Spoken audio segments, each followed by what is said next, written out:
நேத்து செய்த பாவத்தை இன்னைக்கு எனக்கு செமக்கிறதுக்கு மனசு இல்லை. நேத்து நீங்க பாவம் செஞ்சிருக்கீங்க, சிந்திச்சு பாருங்க. நேத்து செய்த பாவத்தை இன்னைக்கு எனக்கு சுமக்கிறதுக்கு எனக்கு மனசு இல்ல. யாரோ செய்த பாவம் இன்னைக்கு எனக்கு இங்க ஒரு வாழ்க்கையை வாழ்ந்துகிட்டு இருக்கேன்னா அந்த பாவத்தை எப்படி கணக்கு தீர்க்க போறோம்?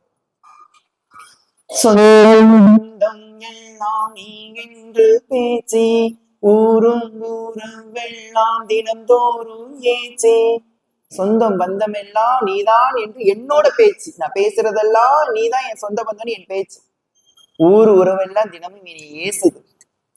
ஊரும் ஊரம் வெள்ளம் தினந்தோறும் ஏற்றே, கண்டாள் போதும் உந்தன் கருணை முகம், கண்டாள் போதும் உந்தன் கருணை முகம், தாயே உன் அருள் இருக்க துன்பம் இல்லை அப்படி சொல்லுவாங்க.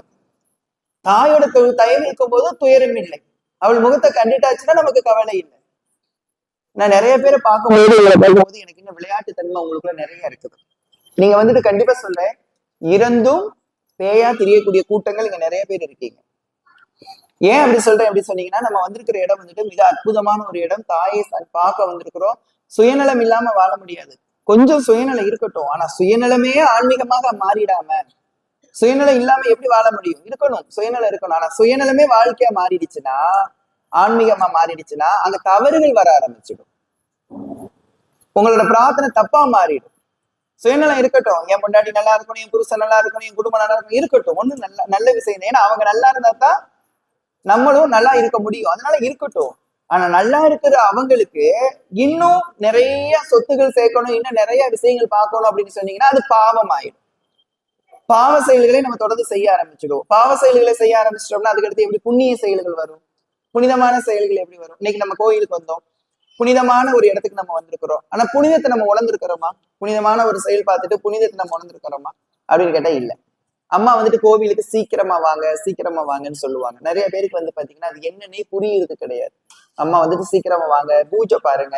நம்ம கோவில்ல வந்துட்டு பூஜை முக்கியம். பூஜை பார்த்ததுக்கு அப்புறம் அம்மாவோட சிந்தனைகள் கேளுங்க. இந்த சிந்தனைகள் வந்து ஆன்மீகத்துக்கு முக்கியம். பூஜை யாருக்கு முக்கியம்?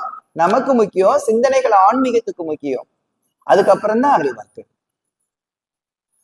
அந்த அருள்வாக்கு நமக்கு நடக்கணும் அப்படின்னு சொன்னீங்கன்னா, நீங்க இங்க சொல்றதை நீங்க வீட்டுல போய் செய்யணும். வீட்டுல போய் நீங்க சிந்திக்கணும்.